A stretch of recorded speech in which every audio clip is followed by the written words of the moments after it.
नमस्कार विद्यार्थी मित्रांनो, गणित म्हटलं की अनेकांना भीती वाटते. पण जर मी तुम्हाला सांगितलं की गणित हे पाठांतर करायचा विषय नसून तो खेळण्याचा विषय आहे, तर आज आपण अशाच एका मजेशीर आणि रोजच्या आयुष्यात उपयोगी पडणाऱ्या प्रकरणाची ओळख करून घेणार आहोत, ज्याचं नाव आहे सरासरी. तुम्ही क्रिकेटमध्ये खेळाडूंची सरासरी ऐकली असेल किंवा गाडीच्या मायलेजची सरासरी, पण नक्की ही काढतात कशी? आजच्या या लेक्चरमध्ये आपण सरासरीचे सर्व प्रकार आणि शॉर्टकट ट्रिक्स अगदी शून्यापासून शिकणार आहोत. हा व्हिडिओ शेवटपर्यंत पाहिलात तर परीक्षेतला सरासरीचा एकही मार्क तुमचा हुकणार नाही, याची मी खात्री देते. चला तर मग विद्यार्थी मित्रांनो, सुरुवात करूया. तर बघा विद्यार्थी मित्रांनो, पहिल्यांदा समजावून घेऊया सरासरी म्हणजे काय.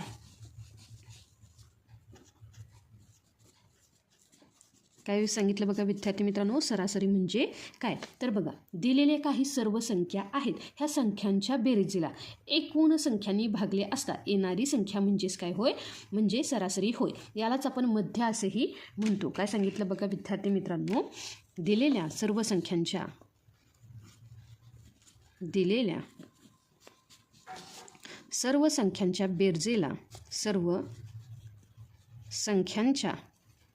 बेरजेला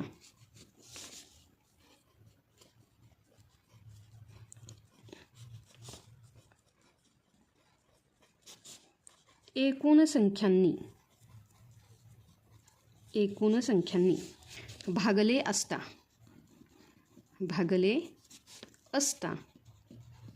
येणारी संख्या म्हणजे विद्यार्थी मित्रांनो सरासरी होय. आणि यालाच आपण मध्य असेही म्हणतात. यालाच मध्य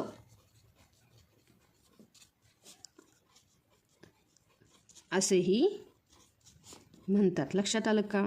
तर बघा, आता सरासरीचे जे काही सूत्र आहे ते काय आहे बघा, तर खूप महत्त्वाचं आहे. ह्या सूत्राशिवाय आपण सरासरी काढू शकत नाही. तर काय येणार आहे बघा, सरासरी बरोबर दिलेल्या सर्व घटकांची एकूण बेरीज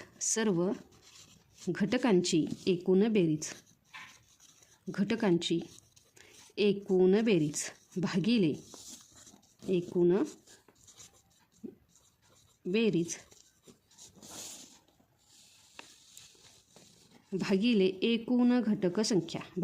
एकूण घटक संख्या. तर बघा विद्यार्थी मित्रांनो, आता सरासरीसाठी काही महत्त्वाचे गुणधर्म आहेत. ते गुणधर्म पहिल्यांदा आपण समजावून घेऊया आणि लगेच उदाहरणांना सुरुवात करूया. बघा विद्यार्थी मित्रांनो, जो काही पहिला गुणधर्म आहे तो काय आहे बघा, सरासरी ही नेहमी दिलेल्या संख्यांमधील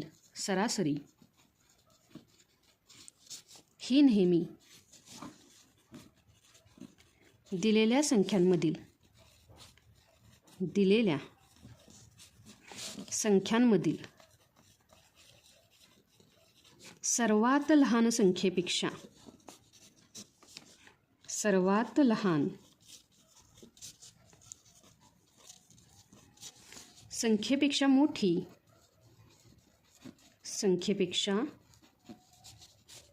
मोठी आणि सर्वात मोठ्या संख्येपेक्षा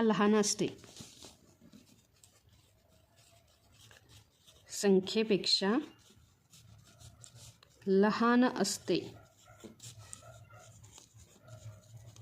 तर बघा विद्यार्थी मित्रांनो, आता जो काही दुसरा महत्त्वाचा गुणधर्म आहे तो काय आहे बघा, जर सरासरीमध्ये सर्व संख्या समान असतील, काय असतील बघा, सर्व संख्या समान असतील. काय सांगितलं बघा, समान असतील,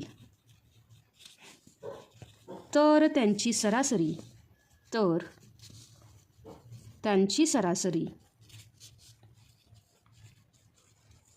तीच संख्या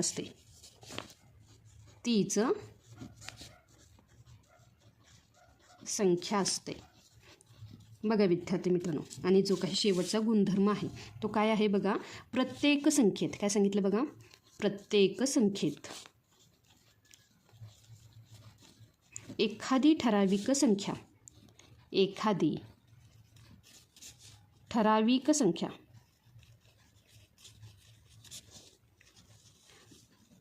मिळवली किंवा वजा केली तर सरासरीमध्ये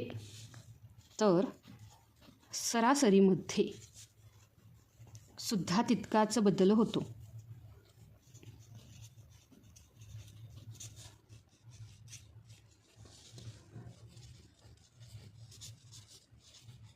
हे काय आहेत रे विद्यार्थी मित्रांनो? सरासरीचे गुणधर्म. चला विद्यार्थी मित्रांनो, आता जे काही आपण पाहत होतो की आपल्याला पाहायचे उदाहरण. तर बघा विद्यार्थी मित्रांनो, जे काही पहिलं उदाहरण आहे हे नेहमी येतं. लक्षात आलं का? स्कॉलरशिपची परीक्षा असू दे नाहीतर आपली नेहमीची परीक्षा, त्यामध्ये काय येतं बघा. संख्या दिली आहे 8, 12, 16, 20, 24. ह्या संख्यांची सरासरी किती? या संख्यांची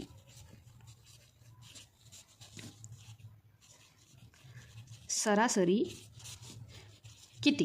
तर बघा विद्यार्थी मित्रांनो, सूत्र काय आहे आपलं की दिलेल्या सर्व घटकांची एकूण बेरीज. म्हणजेच काय, आपल्याला ह्या सर्व संख्यांची करायची बेरीज. आणि एकूण घटक संख्या म्हणजे एकूण संख्या किती आहेत बघा. 1, 2, 3, 4, 5. ह्यांना काय करायचे? 5 भागायचं. लक्षात आलं का?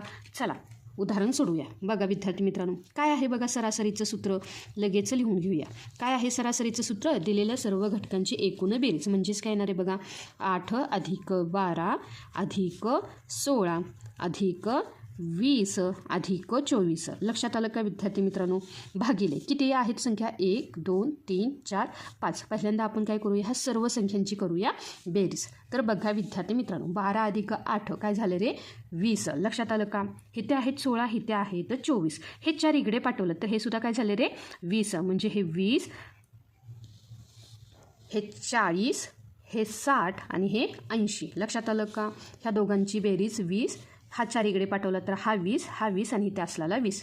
बेरीज किती झाली बघा?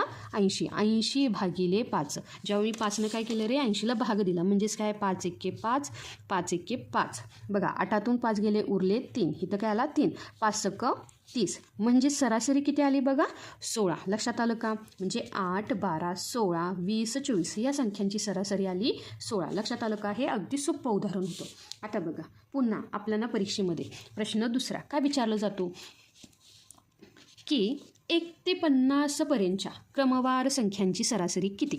1 ते 50 पर्यंतच्या क्रमवार संख्यांची सरासरी किती? तर बघा विद्यार्थी मित्रांनो, आता क्रमवार संख्या म्हणजेच काय रे? क्रमवार नैसर्गिक संख्या. लक्षात आलं का? तर ह्यासाठी जे काही नियम आहे तो काय आहे बघा. चला सोडूया. जो काही नियम आहे तो काय आहे बघा की पहिली संख्या अधिक शेवटची संख्या काय आहे बघा. पहिली संख्या अधिक शेवटची संख्या भागिले 2. काय येणार आहे बघा? भागिले 2. बघा पहिली संख्या काय आहे? 1 अधिक शेवटची संख्या काय आहे बघा? 50 भागिले 2. विद्यार्थी मित्रांनो, 50 अधिक 1 काय आलं रे? 51 भागिले 2. जर मी 2ने भाग दिला तर काय येईल बघा विद्यार्थी मित्रांनो? बे एके बे, बे दुने 4. लक्षात आलं का? 5तून 4 गेले, उरला काय रे? 1. उरला काय? 1. बघा विद्यार्थी मित्रांनो, इथं आले 11. म्हणजेच इथे काय होणार आहे? बे पंचे 10. लक्षात आलं का? पुन्हा उरला 1. लक्षात आलं का? 0 जर उतरून घेतला तर इथं काय येणार आहे? दशांश चिन्ह आणि भाग लागणार आहे आता 5चा. म्हणजेच काय येणार आहे? बे पंचे 10. काय येणार आहे? बे पंचे 10. 51 ह्या संख्येला जर मी 2ने भाग दिला तर भागाकार काय येतो बघा? 25 दशांश चिन्ह 5. ही काय आहे रे? 1 ते 50 पर्यंतच्या क्रमवार संख्यांची सरासरी.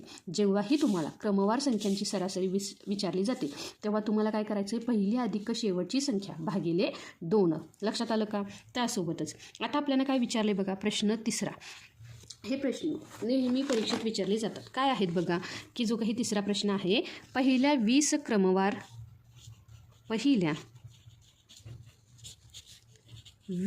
क्रमवार समसंख्यांची सरासरी किती? समसंख्यांची सरासरी किती? तर बघा विद्यार्थी मित्रांनो, आता आपल्याला विचारलं आहे समसंख्या. तर बघा आता जो काही ह्याचा शॉर्टकट आहे किंवा नियम आहे तो काय आहे बघा, n+1 म्हणजेच काय की जेवढ्या संख्या विचारल्या आहेत त्यात आपल्याला काय करायचं आहे रे, एक मिळवायचं आहे. बघा इथं मी कंसामध्ये लिहिते जेवढ्या संख्या विचारल्या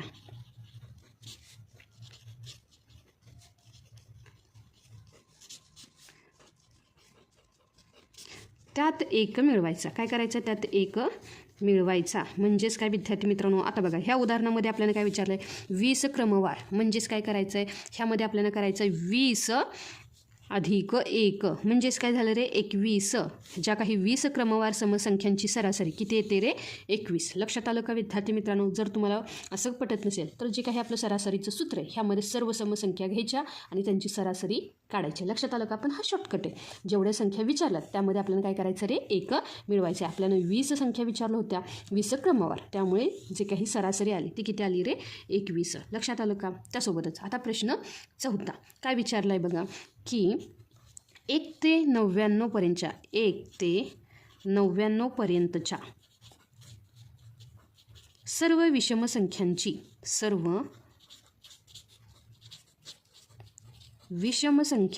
सरासरी किती?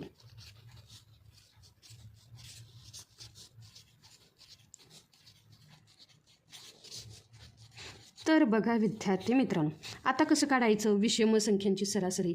तर जसं आपण काय केलं रे, क्रमवार संख्यांची सरासरी काढली तशीच आपल्याला विषम संख्यांची काढायची. म्हणजेच काय, जी काही पहिली विषम संख्या आहे, काय सांगितलं बघा, पहिली विषम संख्या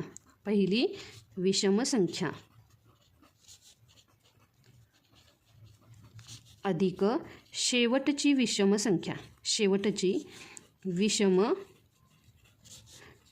संख्या भागिले काय ना रे, 2.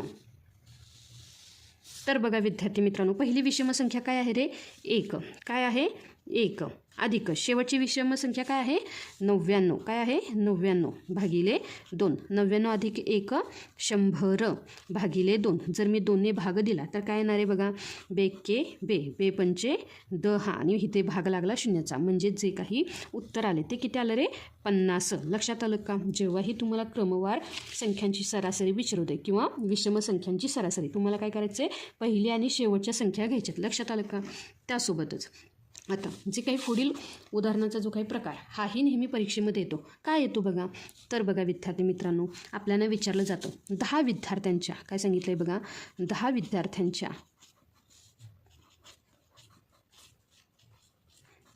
वयाची सरासरी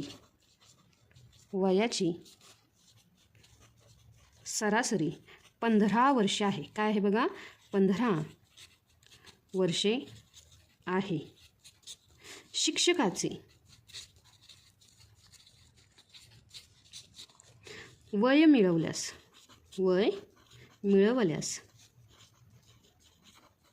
सरासरी 1ने वाढते. सरासरी 1ने वाढते. तर शिक्षकाचे वय किती? तर शिक्षकाचे वय किती येतो ना स्कॉलरशिपमध्ये हा विद्यार्थ्यांना प्रश्न. तर बघा आपल्याला काय केले, 10 विद्यार्थ्यांच्या वयाची सरासरी दिली. ती किती दिले, 15 वर्ष. त्यासोबतच शिक्षकाचे वय मिळवल्यास ही जी काही सरासरी आहे 15 मध्ये 1 मिळवला तर काय होते रे, 1ने वाढते म्हणजे ती 16 होते. लक्षात आलं का? तर आपल्याला आता शिक्षकाचे वय काढायचे. पहिल्यांदा आपण काय करूया, जे काही 10 मुलांच्या वयांची बेरीज करूया. काय करूया, 10 मुलांच्या वयाची बेरीज. बघा विद्यार्थी मित्रांनो, 10 मुलांची जी काही सरासरी ती किती आहे रे, 15. म्हणजेच काय येणार आहे, 15 आणि 10 150 किंवा 150. लक्षात आलं का? आता बघा लोक किती झाले रे, 15. आता लोक किती झाले रे, 11 आणि सरासरी किती झाली रे, 16. कारण 10 मध्ये 1 शिक्षक आहे म्हणजे लोक किती झाले, 11 आणि सरासरी किती झाले रे, 15 अधिक 1 16. लक्षात आलं का? म्हणजेच बघा जसं 10 मुलांची काढली, ह्यामध्ये जर शिक्षक मिळवला तर एकूण किती झाले, 11 लोक. लक्षात आलं का? मग 11 लोकांच्या वयांची बेरीज, 11 लोकांच्या वयाची बेरीज काय येईल बघा विद्यार्थी मित्रांनो, 11 गुणिले, आता सरासरी किती आहे रे, 19 मिळून 15 अधिक 1 16. लक्षात आलं का? कारण आपण ह्यामध्ये शिक्षक मिळवला आहे. जर शिक्षक मिळवला तर आपण त्याची सरासरी ही मिळवायची. मग बघा विद्यार्थी मित्रांनो, आता जर मी हा गुणाकार केला तर काय येणार आहे, 11 सक 66. 11 सक 66ची 6, हातचा गेला 1, 11 एके 11 अधिक जे काही 66 आहे त्यामध्ये काय येणार आहे बघा, हा 6, 11 एके 11 अधिक 6, तर किती आले बघा विद्यार्थी मित्रांनो, 17. किती आले, 17. लक्षात आलं का? म्हणजे 10 मुलांच्या वयांची बेरीज 150 आली, 11 लोकांच्या वयांची बेरीज 176. चला काय करायचं आहे, 176मधून आपल्याला काय करायचं आहे, 150 वजा करायचे. जर मी हे वजा केले तर काय येणार आहे बघा, 6 वजा 0 6. बघा 7तून 5 गेले उरले 2, 1तून 1 गेला उरला 0. म्हणजेच शिक्षकाचे वय काय बघा, शिक्षकाचे वय 26 वर्ष आहे. काय आहे, 26 वर्षे आहे. लक्षात आलं का विद्यार्थी मित्रांनो? पहिल्यांदा आपण काय केलं, जे काही 10 विद्यार्थ्यांची आपल्याला सरासरी दिली तर आपण त्यांच्या वयांची बेरीज केली आणि 11 लोकांच्या वयांची बेरीज आपल्याला सरासरी दिली. लक्षात आलं का? जी काही वयांच्या बेरीज आपण काय केली, वजाबाकी केली तर आपल्याला शिक्षकाचे वय निघाले. अशा पद्धतीचे प्रश्न हे आपल्याला कुठे येतात रे, स्कॉलरशिपमध्ये. लक्षात आलं का? पण आता जे काही पुढील प्रकार आहे, जो काही पुढील प्रकार आहे तो काय आहे बघा, की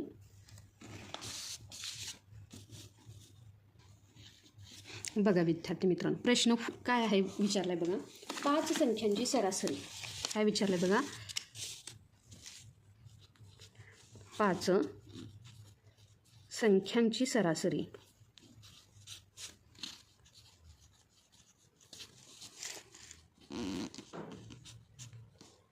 चाळीस होती. काय होती बघा, 40 होती. पण नंतर लक्षात आले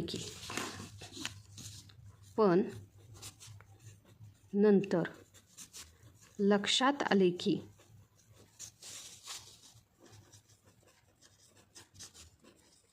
एक संख्या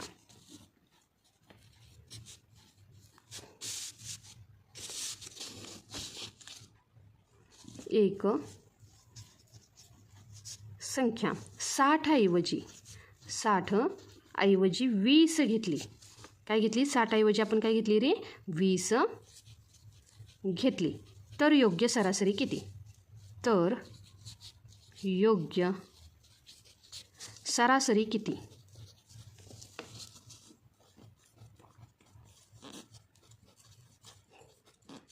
तर बघा विद्यार्थी मित्रांनो, आता बघा आपल्याला काय सांगितलं होतं, सरासरी होती 40.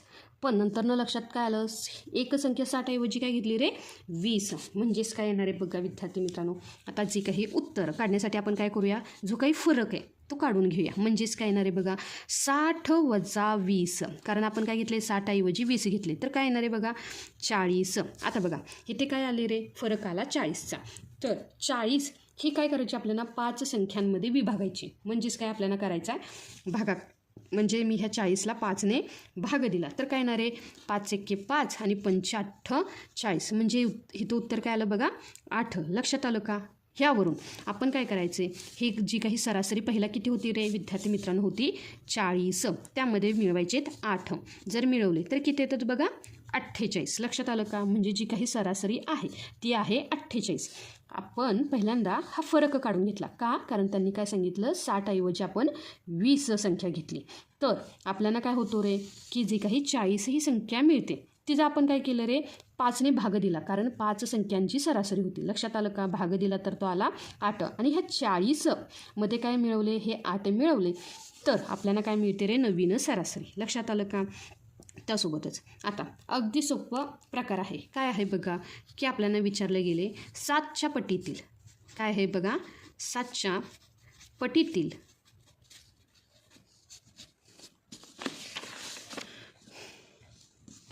संख्यांची सरासरी किती.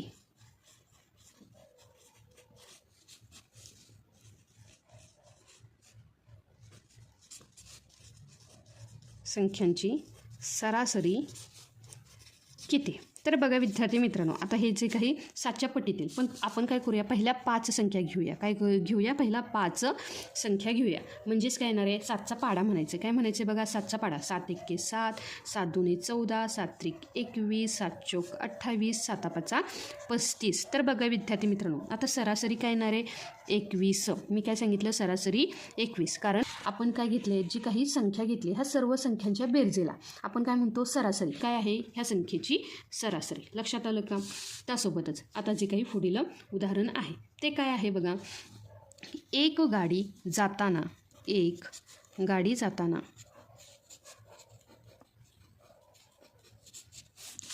40 किलोमीटर प्रति तास वेगाने जाते आणि येताना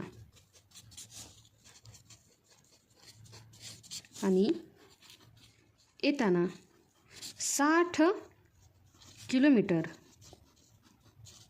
प्रति तास वेगाने येते. तर सरासरी वेग किती? तर सरासरी वेग किती? तर बघा विद्यार्थी मित्रांनो, जेव्हा आपल्याला काय सांगितलं आहे, गाडी किती जाते रे, एका तासामध्ये 40 किलोमीटर, आणि तीच गाडी एका तासामध्ये काय होते रे, 60 किलोमीटर जाते. तर आपल्याला काय करायचं रे, सरासरी वेग काढायचं आहे. तर बघा विद्यार्थी मित्रांनो, आता ह्यामध्ये एक गोष्ट लक्षात घ्या, जे काही अंतर आहे हे काय आहे रे, समान आहे. काय आहे, समान आहे. तेव्हा आपल्याला सूत्र काय वापरायचे, 2xy. काय वापरायचं आहे, 2xy भागिले x अधिक y. हे का वापरायचं, कारण जेव्हा अंतर समान असते. काय आहे बघा, जेव्हा अंतर समान असते. तर बघा विद्यार्थी मित्रांनो, हे या सूत्रामध्ये जर मी किमती ठेवल्या तर काय येणार आहे बघा, 2 गुणिले, आता x म्हणून काय घ्यायचं आहे बघा, 40 गुणिले 40 गुणिले y म्हणून घ्यायचं आहे 60. लक्षात आलं का? भागिले 40 अधिक 60. लक्षात आलं का विद्यार्थी मित्रांनो? तर बघा मी काय केला, हा गुणाकार केला तर काय येणार आहे बघा, 6 चौक 24. 24 गुणिले 2, 24 दुणे 48, म्हणजेच काय येणार आहे 48, आणि हे वरचे 2 शून्य, म्हणजेच काय 4800 भागिले इथे काय येणार आहे बघा 100. काय येणार आहे 100. बघा विद्यार्थी मित्रांनो, हा जर भागाकार केला तर काय येणार आहे, ह्या वरच्या 2 शून्याला खालचे 2 शून्य गेले तर फक्त काय राहिले बघा 48. किती राहिले, 48 किलोमीटर पर तास. काय आहे, किलोमीटर पर तास म्हणजे प्रति तास. बघा विद्यार्थी मित्रांनो, आपल्याला काय सांगितले, एक गाडी एका तासामध्ये 40 किलोमीटर जाते, एवढं अंतर जाते, म्हणजे 40 किलोमीटर वेगाने जाते, आणि तीच गाडी पुन्हा काय होते रे, एका तासामध्ये 60 किलोमीटर वेगाने येते. लक्षात आलं काय, एकदा जाते एकदा येते. तर आपल्याला वेग काढायचा होता, म्हणून आपल्याला काय दिले, अंतर समान आहे. लक्षात आलं का, ज्या 40 किलोमीटर वेगाने ती गेली तेच अंतर ती 60 किलोमीटर वेगाने पुन्हा आली. लक्षात आलं का, म्हणून आपल्याला हे सूत्र इथे वापरायचं आहे. लक्षात आलं का? त्यासोबतच आता जे काही पुढील प्रकार आहे तो काय आहे बघा, 9वा प्रकार सरासरीचा. काय आहे बघा, एका फलंदाजाची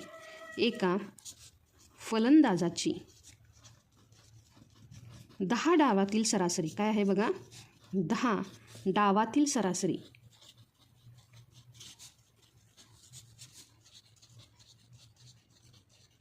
45 आहे. किती आहे बघा, 45 आहे. 11व्या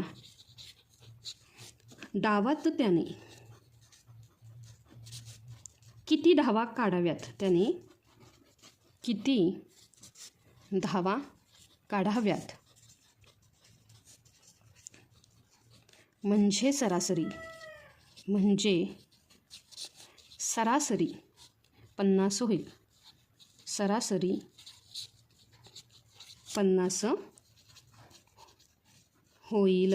बघा विद्यार्थी मित्रांनो, आपल्याला काय दिलं आहे, फलंदाजाने जी काही 10 डावात काही धावा काढलेल्या आहेत त्याची सरासरी किती आहे रे, 45. तर आता जे काही 11वा डाव होईल त्यामध्ये त्याला किती धावा काढाव्या लागतील, म्हणजेच त्याची सरासरी किती होईल रे, 50. तर बघा विद्यार्थी मित्रांनो, म्हणजेच इथं काय येणार आहे, 11 गुणिले 50. का, कारण 11 हा 11वा हा डाव आहे आणि सरासरी आहे 50, वजा काय येणार आहे 10 डावांची सरासरी किती आहे रे, तर ती आहे 45. किती आहे 45. चला पहिल्यांदा ह्या दोघांचा करूया गुणाकार. 11 5 55 आणि हा 0. लक्षात आलं का. वजा 10 5 50. लक्षात आलं का. इथं आला 0 आणि इथे गेला 5.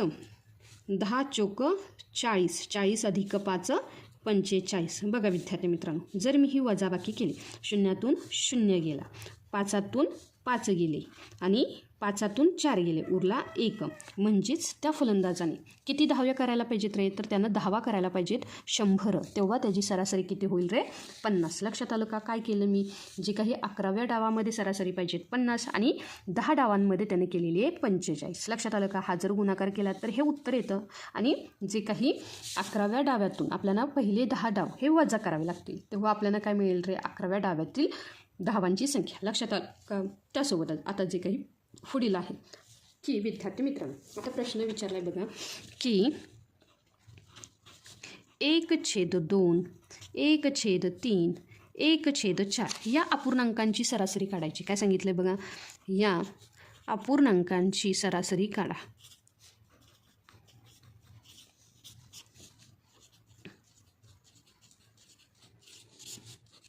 बघा विद्यार्थी मित्रांनो, आता तुम्ही म्हणाल हे जे काही आहेत उदाहरणं हेच आम्हाला समजत नाहीत लवकर आणि ह्यामध्ये कसं आम्हाला काढायचं अपूर्णांक. तर विद्यार्थी मित्रांनो घाबरायचं नाही. आपल्याला काय करायचं आहे बघा, ह्या अपूर्णांकांची करायची असते बेरीज. काय करायची बेरीज, म्हणजेच काय येणार आहे बघा 1/2 अधिक 1/3 अधिक 1/4. पण विद्यार्थी मित्रांनो हे ते काय आहे रे, तर इथे आहे छेद वेगवेगळा. म्हणजे काय आहे रे, छेद वेगळा असल्यामुळे आपल्याला तो समान करावा लागेल. म्हणजेच काय, मी इथं काय घेतलं बघा, छेद समान करण्यासाठी मी इथं घेतलं 1/2 गुणिले दोघांनाही अंश आणि छेदामध्ये मी 6 गुणलं तर काय येणार आहे बघा 12. काय येणार आहे 12. म्हणजेच काय 6 1 6 आणि 6 2 12. लक्षात आलं का. त्यासोबत जे काही पुढील आहे ते काय आहे बघा 1/3. आता मला इथे काय आणायचं रे 12 ही संख्या. काय आणायची 12. मग काय करावं लागेल की 4 गुणावं लागेल. किती नाही 4. म्हणजेच काय येणार आहे 4 त्रिक 12 आणि 4 1 4. आता काय राहिला बघा पुढचा अपूर्णांक 1/4. तर बघा विद्यार्थी मित्रांनो, आता मला कशानं गुणावं लागेल की छेद काय येईल रे 12. 3 म्हणून मी इथं 3 गुणलं तर काय येणार आहे 4 त्रिक 12 आणि वरती आला 3. वरती किती आले 3. बघा विद्यार्थी मित्र, इथे 12 इथे 12 इथे 12. लक्षात आलं का. म्हणजे छेद समान करण्यासाठी मी काही संख्यांनी गुणलं तर आपला छेद किती आला रे 12. ह्याऐवजी तुम्ही काय करू शकता 2 3 4 ही स्टेप जर तुम्हाला करायची नसेल तर तुम्ही त्याचा लसावी घेऊ शकता. काय घेऊ शकता लसावी. म्हणजेच विद्यार्थी मित्रांनो आता इथून जी काही पुढची स्टेप होणार आहे ती काय होणार आहे बघा 6 अधिक 4 अधिक 3 ही संख्या कशा आल्या हे दाखवण्यासाठी मी ह्या तुम्हाला इथं स्टेप लिहिली. लक्षात आलं का. आणि आता तिघांचंही काय आलं रे छेद 12. लक्षात आलं का. आता बघा संख्या किती आहेत रे 3. पहिल्यांदा ह्यांची करूया बेरीज. काय येणार आहे 6 अधिक 4 10 अधिक 3 13/12. लक्षात आलं का. आता बघा एकूण संख्या किती आहेत रे 1 2 3. काय आहेत 1 2 3 म्हणून भागिले 3. आता बघा विद्यार्थी मित्रांनो, जेव्हाही आपण काय करतो रे अपूर्णांकांचा भागाकार करतो तर ह्यासाठी काही नियम आहेत आणि हा नियम मी जे काही आपला अपूर्णांक हा जो काही व्हिडिओ मी आपल्या चॅनेलवर अपलोड केला तर त्यामध्ये सांगितलं जेव्हाही आपण अपूर्णांकांचा भागाकार करतो तेव्हा काय असतो रे तो गुणाकार व्यस्त. म्हणजे आपल्याला इथे करायचा आहे गुणाकार. दुसरा जो काही अपूर्णांक आहे तो काय करायचा आहे उलट लिहायचा. लक्षात आलं का. म्हणजेच इथं काय येणार आहे बघा की इथं जी पुढची स्टेप येणार आहे बघा 13/12 आणि काय येणार आहे गुणिले 1/3. काय येणार आहे 1/3. तर बघा विद्यार्थी मित्रांनो 13 1 13 आणि 12 त्रिक 36. लक्षात आलं का. तर विद्यार्थी मित्रांनो सरासरी किती आली बघा अपूर्णांकांची 13/36. लक्षात आलं का. पहिला जे काही अपूर्णांक आहेत ह्यांचा छेद वेगवेगळा असल्यामुळे आपण काय केलं रे छेद समान करून घेतला. लक्षात आलं का. किंवा तुम्ही ह्याचा लसावीही काढू शकता. त्यासोबतच 3 संख्या होता म्हणून 3ने भागलं तर इथे काय झालं रे अपूर्णांकाचे नियम लागू झाला. लक्षात आलं का. तो नियम वापरून आपण काय केले रे सरासरी काढली. लक्षात आलं का. जर तुम्हाला अपूर्णांक हा घटक पूर्णतः समजून घ्यायचा असेल तर एकदम मराठी लेक्चरवालीला नक्की भेट द्या. त्यासोबतच आता जे काही पुढील उदाहरण आहे ते काय आहे बघा. प्रश्न मला विचारला म्हणजे पुढचा जो काही प्रश्न आहे तो काय आहे बघा अ आणि ब. काय विचारले बघा अ आणि ब यांच्या वयाचे गुणोत्तर तिनास 5 असून काय आहे बघा, तिनास 5 असून त्यांच्या वयाची सरासरी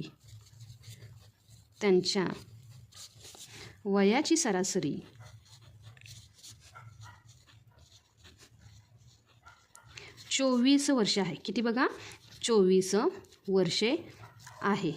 तर ब चे वय किती, तर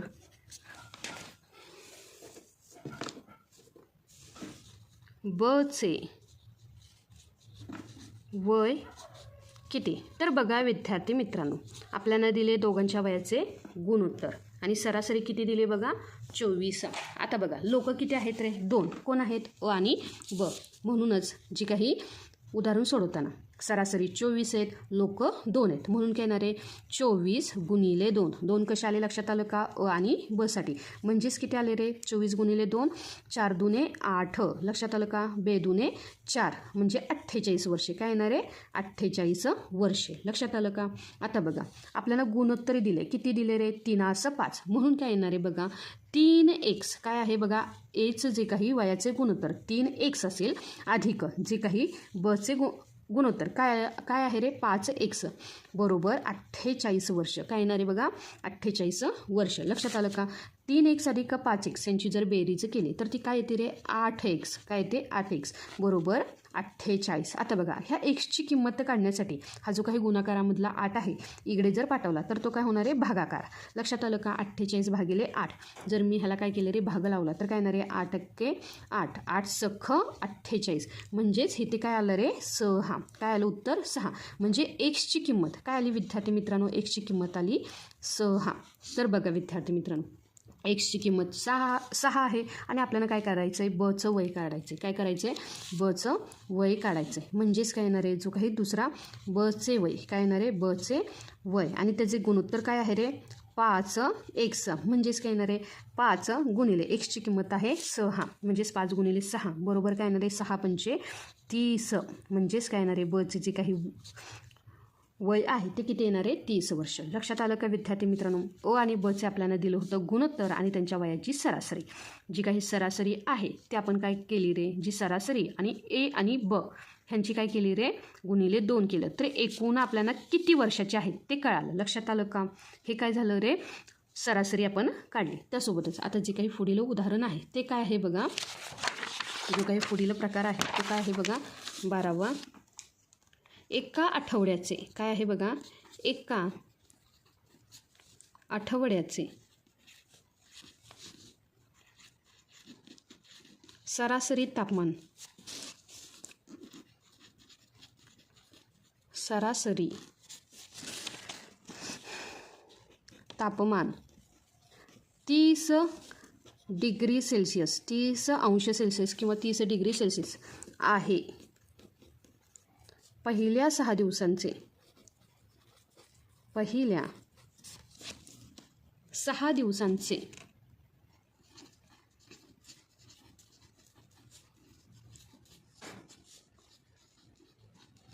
सरासरी तापमान 29 अंश सेल्सिअस असल्यास 7व्या दिवसाचे तापमान किती. 7व्या दिवसाचे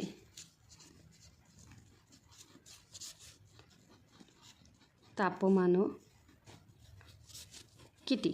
तर बघा विद्यार्थी मित्रांनो, आपल्याला काय दिली, एका आठवड्याचं सरासरी तापमान 30 अंश सेल्सिअस, त्यासोबतच 6 दिवसांचं तापमान दिलं आहे 29 अंश सेल्सिअस आणि आता आपल्याला काय करायचं आहे, 7व्या दिवसाचं तापमान काढायचं आहे. तर बघा विद्यार्थी मित्रांनो, आता जे काही 7 दिवसांची बेरीज आपल्याला करायची आहे, म्हणजेच काय येणार आहे, जे काही सरासरी तापमान किती आहे बघा, 7 दिवसांचं पहिल्यांदा काढू. म्हणजे 7 दिवसांचं काय येणार आहे, 30 गुणिले 7 सात्विक 21 आणि वरचा हा 0. लक्षात आलं का, अंश सेल्सिअस. हे काय झालं रे, 7 दिवसांचं. लक्षात आलं का.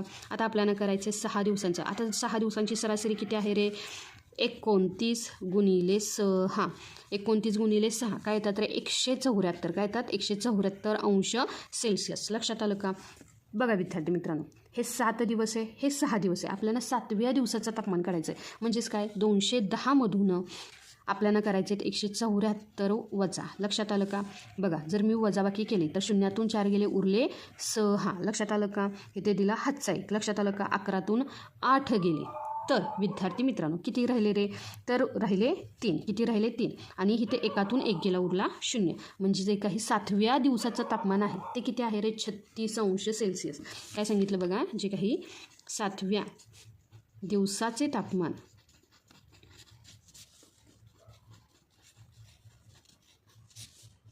36°C आहे. लक्षात आलं का?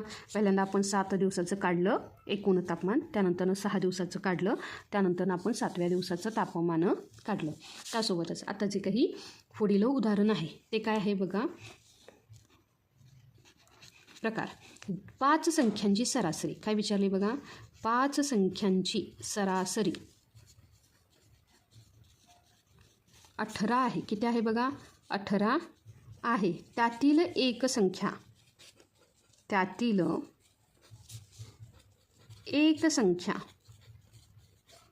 वगळल्यास उरलेल्या संख्यांची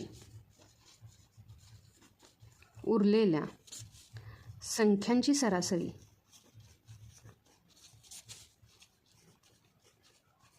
16 होते. किती होते बघा? 16 होते. तर वगळलेली संख्या कोणती? तर वगळलेली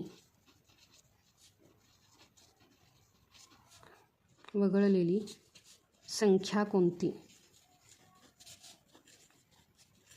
तर बघा विद्यार्थी मित्रांनो, आता बघा जी काही 5 संख्या दिल्यात आपल्याला, काय दिले? 5 संख्या. म्हणजेच उत्तर काय येणार आहे बघा? 5 संख्यांची आपण बेरीज केली. काय केली बघा? 5 संख्या यांची जर केली तर काय येणार आहे? 18 गुणिले 5, 18 पंचे 90. लक्षात आलं का? त्यासोबतच आता आपल्याला काय करायचं आहे? 4 संख्यांची, म्हणजे बघा 5तून आपण एक संख्या वगळली तर किती संख्या राहिला? 4. म्हणून आता बघा 4 संख्या, आणि ह्या 4 संख्यांची सरासरी किती आहे रे? 16. म्हणून काय येणार आहे बघा? 16 गुणिले 4, 16 चोक 64. बघा विद्यार्थी मित्रांनो, आता आपल्याला काय करायची? ह्या दोघांची वजाबाकी. 90 वजा 64. तर विद्यार्थी मित्रांनो 0तून 4 गेले, म्हणजे 10तून 4 गेले, उरले 6. लक्षात आलं का? त्यानंतर आता जे काही 9तून इथे काय झाले रे? की 9तून इथं 7 गेले, तर उरले किती? 2. लक्षात आलं का? तर वगळलेली जी काही संख्या आहे ती काय आहे रे? 26. लक्षात आलं का विद्यार्थी मित्रांनो? काय आहे बघा? वगळलेली संख्या